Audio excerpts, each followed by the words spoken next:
Det ligger godt til Bolic. Og 1-0. Han første landskamp-mål.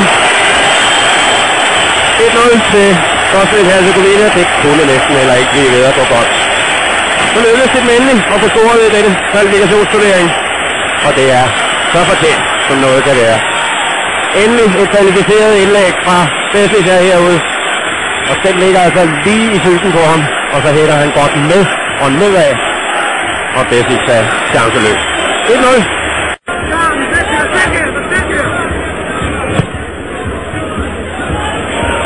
Hvad er derude efter målmanden? Papares. Og 2-0. Det er et meget, meget mærkeligt fremstød, synes jeg. Og målmand Besic. Og det var altså foran